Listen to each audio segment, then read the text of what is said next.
It gives me great pleasure to welcome you all to this pleasant and solemn function organized this morning to herald the rebirth of One India, One People Foundation in its new avatar as SIES OIOP. This morning's inaugural function, as well the activities of SIES OIOP and of the erstwhile OIOP, are in celebration of the youth of this country and beyond. Activities are youth-centric. We are here to be with the youth of this nation, to guide this nation ahead. A simple catchword, "Make America Great Again, MAGA," was good enough to push Donald Trump to the White House, first as the 46th president of the most advanced democracies, and quickly thereafter as the 48th president. A simple catchword resonated so well with the adult voting population of that advanced nation. How far America will become great again? I don't have to profess. Not certainly under Donald Trump. So, is there a catchword that can gain the attention of this vast population of this peninsula and trigger them all towards the path of development of this nation? I believe if there is a panacea for all the ills that plague the Indian society, singularly that word can be change. Change we must, otherwise we will perish. Change we must to change the way we look at things, the way we have a perception about issues. Change we must to dislodge the existing political system and make the rulers more accountable to those who put them onto the place from where they govern this nation. Change we must to infuse transparency and governance in every aspect of human endeavor. So if at all this nation has to move forward in terms of the several attributes of this nation, I think time has come for the Indian society at this point of time and the generation to follow to give a fresh wave of thought process, one that would be far rooted away from the past, one which will bring in enthusiasm, optimism, to believe that we can, we shall, and we will. What is the genesis of OIOP? Why was it born? I shall come to the need later, but why was it born? Kekuyi Tanaka was the Prime Minister of Japan. He was the Prime Minister between 1972 and 1974. He had a rare distinction of being the only person who did not complete his school education and never set his foot into the university for higher learning. But Kekuyi was adept at real estate management. A law trump to some extent, but a visionary used the skills of his real estate to transform Japan into infrastructurally one of the most sound nations in the Asian continent. Kekuyi was on a state visit to India in the year 1974, early part of 1974. His travel agenda included one visit to the then Bombay. It was still Bombay then, and he was to address the businessmen of Bombay at the Indian Merchant Chambers. To the galaxy of the best of businessmen of the city who were around, IMC was good enough to have a few students also as delegates for that audience with Kekuyi Tanaka. In its own traditional way, full of humility, Kikuyi gave the flavor of Japanese culture and brought home why Japan is what it is today. I am talking about 1974. At the end of his address, a question-answer session was planned. And fortunately, IMC was good enough to say one question from a student, and the rest, of course, from businessmen who had more to deal with trade and commerce and bilateral relationship. And I was extremely lucky to be that person who got the chance to ask my question to Kikuyi. I looked at him straight and asked, the Second World War ravaged Japan. It fell into ruins. It not only consumed and devoured several human lives, the impact of radiation lasted for several decades. Even today, in Hiroshima and Nagasaki, you have traces of radiation which have affected the people living in that area. Not to speak of the destruction of property that was brought about by the atom bomb, but more importantly, it dented the psyche of the Japanese population and took away the spirit of enterprise of that society and made them a nation of doom. From such a state of affairs in the year 1945, when the Second World War came to an end, and Japan in its new avatar with the monarchy intact was brought in thanks to an agreement with United States of America.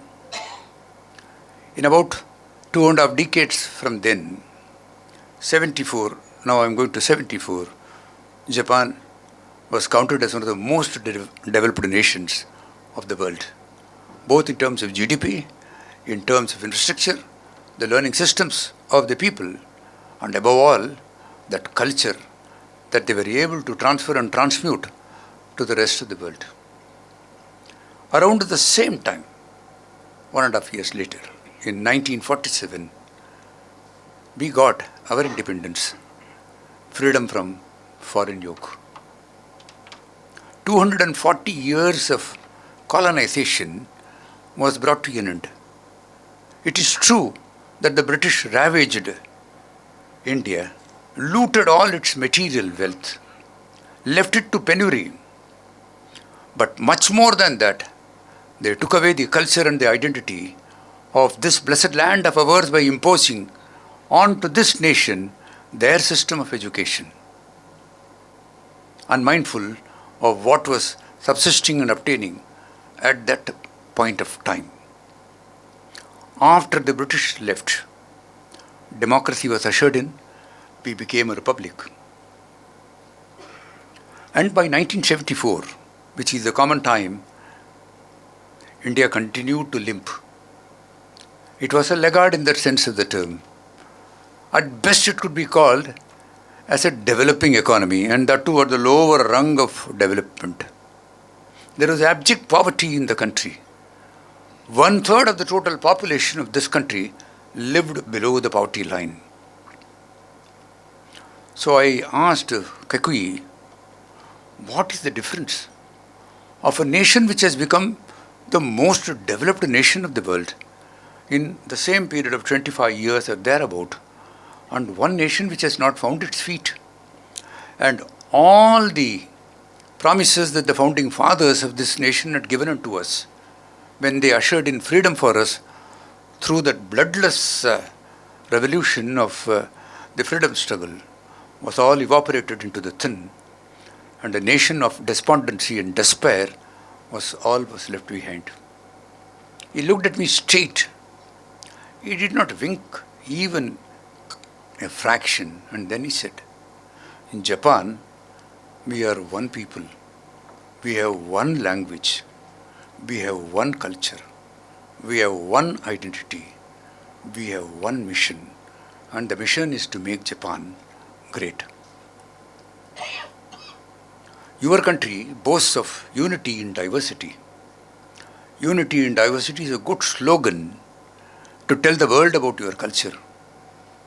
But development and progress can never be brought about by vociferous tendencies, divisive elements that rock the moral fabric of a society and build on that society opportunities which will not remain for long. And if I were to ask, this is exactly the words he said, if I were to ask any one of you, fortunately he didn't ask me to introduce myself, we would have said, I am a Hindu, I am a Muslim, I am a Sikh, Parsi or whatever it is. If you prod further, I will say, I am a South Indian or I am a North Indian. And if you were to go further and ask a Malayali, you will start with his village. So, Kekoi said, this is the problem. If ever you can forge one single identity for your nation, that you are Indians first, Indians always and Indians last, then India will become the mightiest nation that planet Earth would have ever seen and experienced. And India had that tradition till the 18th century. Till the 18th century, India had its unique identity called as Indianness, which had all the flavors of tolerance, humility, compassion, purpose of living, all were there. Between India and China, both accounted for 51% of the GDP of the world till the 18th century. And after 240 years of the rule of the British, India's GDP came to single digit, sometimes even negative in the early years. So he said, if you want to regain the pristine position that your country had till the 18th century and want to become the Vishwa Guru, in fact, he used the word Vishwa Guru, I'm telling you. He used the, I don't know from where he learnt that word. You want to become the teacher of the world, become like Japanese. That gave birth to the thought, how is it that we can all become Indian first, Indian last, Indian always? We will have the differences because this is a very well diversified land. But the identity will be one for the nation, which people abroad, Indians living abroad provide. Because of more insecurity, because they are living in a different nation. But when will we provide in our land of ours? This blessed land of ours is a living history that spans several millennia.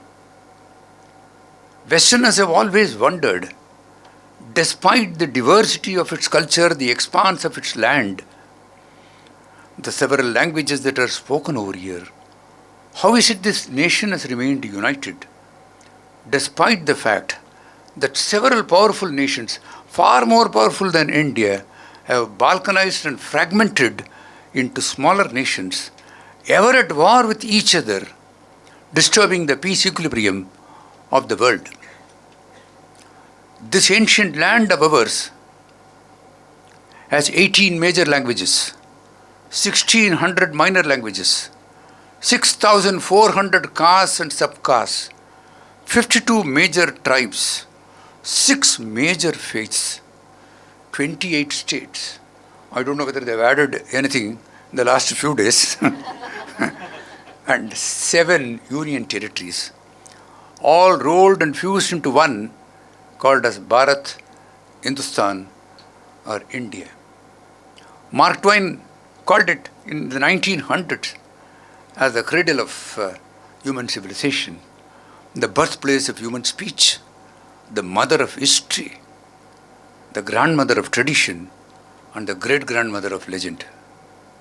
If singularly there is one factor which even today has contributed to the unification of this vast land of ours, it is because of the culture of this land. A culture that promotes a flavor of Indianness, a culture which is rooted in the religion of the several people who practice whatever religion that they practice.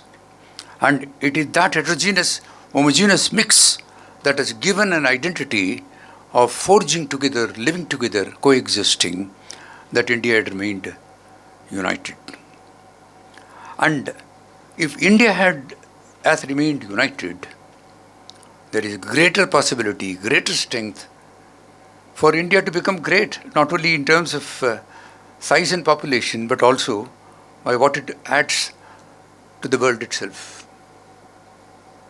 What marks out as a character of Indianness of our society is the inner strength that is there in every Indian.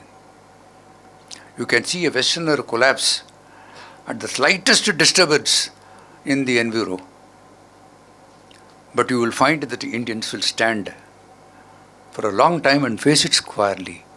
It is this inner strength in all of us that has to be brought to fore. That has to be channelized and used for common good. My generation with 70 years and above, had failed in our task. We failed to seize the opportunity that was provided after independence. We were complacent, we accepted the reality of a political system which dominated only for themselves and not for the subjects. But the generation of these people who are over there and the ones that are going to follow, they are a great source of inspiration. We believe that they will do the change, what my generation could not do. For that to be done, it is incumbent on this generation to transfer to them the pristine glory of this nation, transfer to them the values of this nation, the identity of this nation, and more importantly, the history of this nation which was distorted by the British, not only in the curriculum but also in practices. Give them the flavor of what this great nation was, one of the oldest civilizations on Mother Earth. It was that thought of giving all unto the younger generation that gave birth to OIOP. In the year 74 itself, and subsequently, I had touch based on this subject. I was too young then to touch base on this subject with my colleague in this Sabha, who was the Vice President, Sri Sadanand Shetty. I think at the end of what we spoke to each other, he said, "You are seized. Tujhe kuch pakad liya hai." I said, we need to do something to bring forth all these changes in the Indian society through the youth of this nation.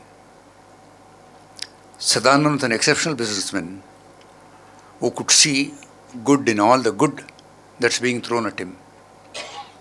And therefore, he took the initiative that I shall set up the foundation. To Sadanand too, it took time. And it was in the year 1997, coinciding with the 50th year of Indian independence, Sadanand gave birth to One India, One People Foundation. He had exactly the same objectives that have been set forth over here. And he started with breakneck speed to reach out to the youth of Mumbai because he wanted to reach out to the country. And Mumbai itself was too tall an order, leave alone the country. And Sadanand, it was his brainchild to have clubs with schools, OIOP clubs with schools, and give the benefit of everything that shall forge the Indian identity to the young children. In fact, there is an old saying in Tamil, "Aindil vilayadadu, aimbadil vilayumo." What cannot be taught at 5 can never be ingrained at 50. If at all there is a good element that we need to give to our people, catch them young, give them young. It will remain in them for the rest of their lives. Give it to them at 50 or further up. It will evaporate even by the time you give from this year to the other year. And therefore, Sadanand targeted the student community. And when the OIOP clubs were being formed, they started several meaningful activities. They had also more than 100 clubs over there. And I had the benefit of going across to several schools and addressing them on diverse subjects. Each time when Sadanand wanted me to help him out to go to the schools. And they had started with things like vermiculture, composting, social security, civil defense.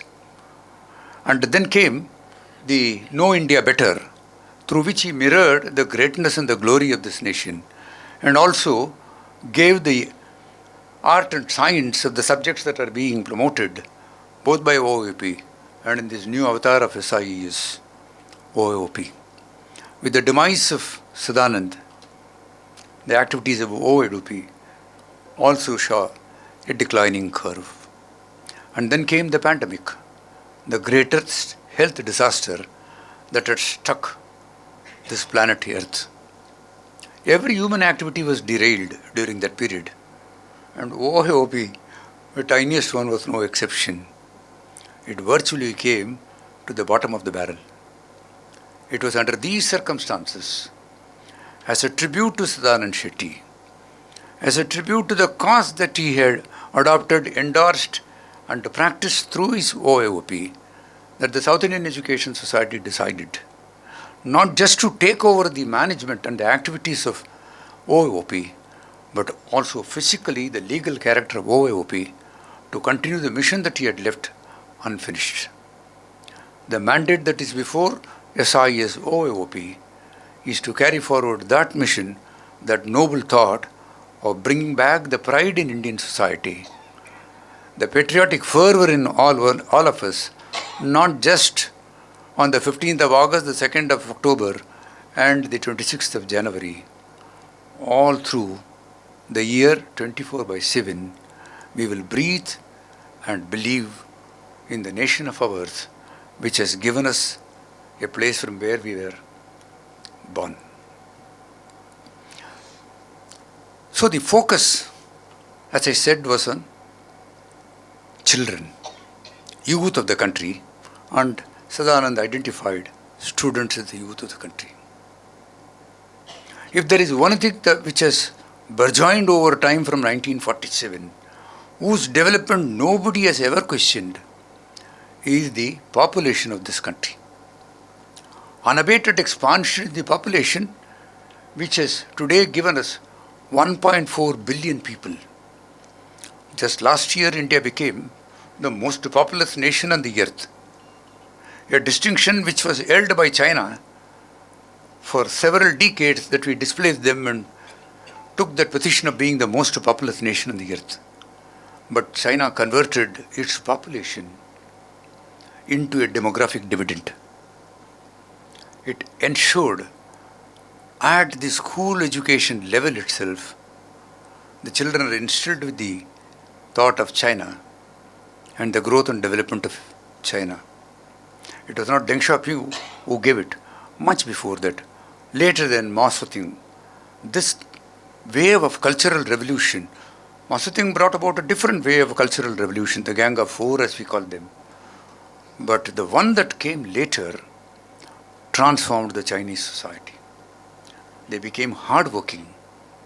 Even children, and I don't know how many of you know that every school has got an attached workshop, an attached factory. Children can work there, earn, and pay their fees, and also take care of themselves. A sense of pride was instilled in the process of education itself. And that's why China has grown to what it is. So what is it that we can do if we were to adopt that model, but which has a jixed philosophy, but in the holistic, pristine, pure form in which if we want to take? We have to ensure that the youth of this nation adopt this key word of change to bring about a change in the Indian society. In ancient shadows and twilight, where childhood had strayed, where its sorrows were made and its heroes born, in the lost boyhood of Judas, Christ was betrayed. Christ was not betrayed by Judas. It was the spoiled childhood of Judas that had crucified Christ. More than 65% of India's population is less than 35 years of age. 90 crores of people are below 35 years. By themselves, they will constitute the second largest nation in the world, next to China. More than 50% of India's population is less than 25 years of age. 70 crore of people, far more populous than all the nations in the world other than China. This is the strength of human capital that is available in this country. Of course, these children have not seen the trials of freedom struggle, the turbulences in the Indian society before the release from the foreign yoke could be achieved. Equally so, they have seen for a shorter duration of time the perils of democracy, the loot of this nation in the name of being the governments of the day, the civil servants who supported the government's functioning, who had destroyed every value that this great nation had. They have seen shorter period than what you and I have seen. That is a great advantage for them, because if they had seen like what we have seen, I think there would be depression and despondency in them that this country can never be changed. हम लाए तूफान से किश्ती निकाल के इस देश को रखना मेरे बच्चों संभाल के. This was said in 1952 by Tahir Ludhianvi. He said, we have brought freedom from the turbulent stormy sea and anchored it on the shores of safety. It is left to the children of this land to preserve and protect this nation of ours, its sovereignty, its identity, and the security of the nation itself. There is so much of talent that is available in the Indian society. People have always said that Indian human capital is exploited more by the Western world for a pittance of $1 that's being available to them compared to what we can afford to give in India. And the culture of this land says that there is divinity and talent residing in each one of us. The extent to which it is brought to fore and channelized for common good will make the difference. And that's precisely what is the importance of youth of this nation, all categories of youth up to the age of 35 that I have said, who can transform the Indian society. OIOP in its new avatar SIES OIOP started last year. The full year was addressed to the legal compliances in relation to incorporation of SIES OIOP with the new name, the charter, the memorandum, and all other functions. And it was then decided to continue what has been left behind by OIOP.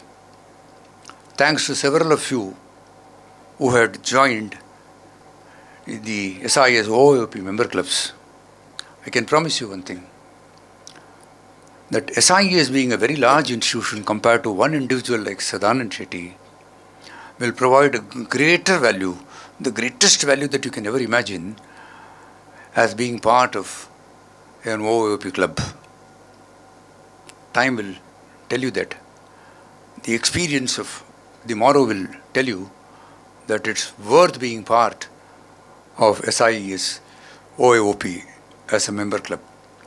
In each of the verticals that have been identified for the activities of SIES OIOP, which has the substrum of youth as the main one, you will find that the student community will greatly benefit. I have a clarion call for all of you present over here today, more importantly those teachers and of course the students who are over here, and through the teachers to the several of the students who could not be present over here today, of course not because of the size of this auditorium, even otherwise, to reach out to them and instill in them a new sense of optimism, a new energy in each one of them. If they can believe that India can change, India will change, and the change would have already begun, not just in the mind, but also in the field. Every nation, India is no exception, has enough of despondents who can never believe what is happening around them. And India has a good share of people, politicians and others, who can never believe that the reality of a Viksit Bharat, the vision for an India of our dreams, can never be achieved according to them. They spread this pessimism, cynicism, criticism, and derail the progress of the nation. In spite of them, if we have to achieve progress, then the role responsibility of the teaching community, the nurseries where citizenship is being shaped, consolidated and given unto the society through schools as a greater responsibility. Give them all that is required to make them believe that if they can't make, nobody else in this Mother Earth can make. And they should believe that they alone can make. 1 out of 7 human face that you see traversing this Mother Earth at this point of time or over the last 20-30 years is an Indian. It's a greater responsibility of India as a society, equal that of China, to change the world rather than to complain about it. But then the tragedy of the society is that we have a glass which is half full. Endless hours of discussion on the empty portion of the glass rather than to look at what the one that has been filled up can do for us. Equally so, when there is darkness all around, we start discourses on the evils and the perils of darkness, not to think of bringing a small candle which can dispel that darkness.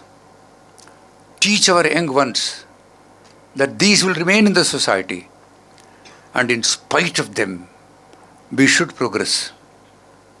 Never believe that they will be blockades. There are people who will challenge the state. There are people who will challenge the organs of the state. They know that the seat of power is far, far away from them, and therefore they get the license that Donald Trump has given to the world. Speak whatever you want. Nothing will happen. If you and I were to speak, the courts in this country will take notice and send you to prison. But the political masters will always get the leeway.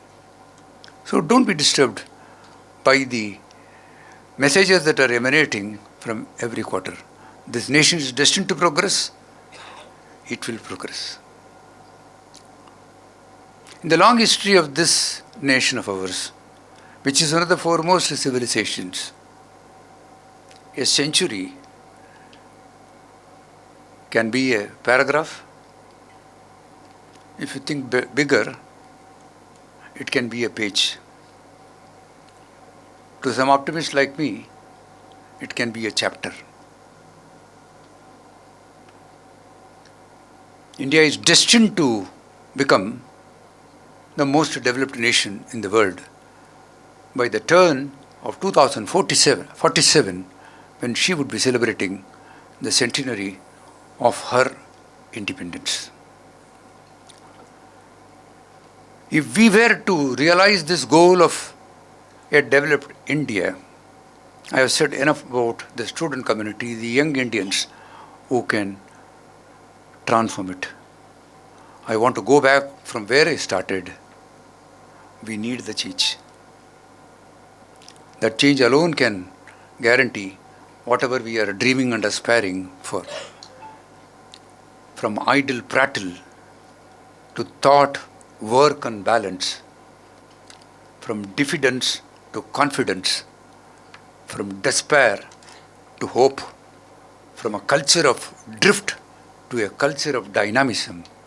This is the change in the landscape that India has to look for. Then that change will catapult India to its rightful place amongst the Committee of Nations. As I come to the end of this, probably the long address of mine, which has been a sermon, than getting down to what can be done. Brass tacks have never been given. I have been on adjectives and giving you outer peripheries. let me leave you with this thought, which Sri Atal Bihari Vajpayee, the former Prime Minister of the country, one of the finest poets, at least I have read and seen, left behind. आहुति बाकी यज्ञ अधूरा, अपनों को विघ्नों से घेरा, अंतिम जाय की व्रज बनाए, नए ददीची अड्डिया गिलाए, आओ फिर से दिया जलाए, आओ फिर से दिया जलाए. Let us all come together and usher in the second freedom for this nation and light the lamp of hope which will take this nation forward. Let us all be blessed to be partners in progress in the development and growth of this nation, and let institutions like OIOP, SIES OIOP, and several others, it's not a solitary one which is there, may they all be blessed to realize the purpose for which they have been incorporated. Thank you and God bless.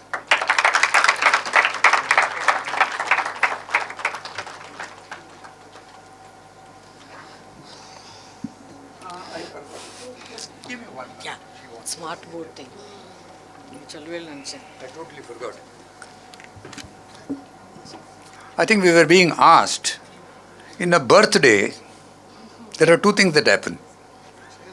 You come and give some gifts to the children whose birthdays are being celebrated. You have already given that gift. The gift is to become member of SIES OIOP club. There are the concepts of return gifts which are generally there. So, my people were wondering, what is the return gift that we can give? If ever you want us to reach out to this 110, 120, it will expand, I can tell you, and I am confident that we will have 500 schools in Maharashtra coming under the SIES OIOP grid. It is virtually not possible for one institution to reach out to all people simultaneously.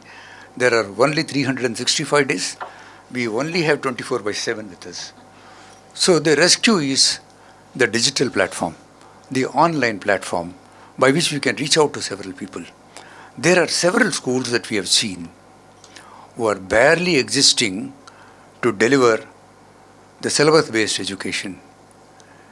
If ever we were to make them as members of SIES OIOP clubs, they will never get the benefit of whatever we want to do unless we go physically and do the activities for them. But then that number is in majority in this state.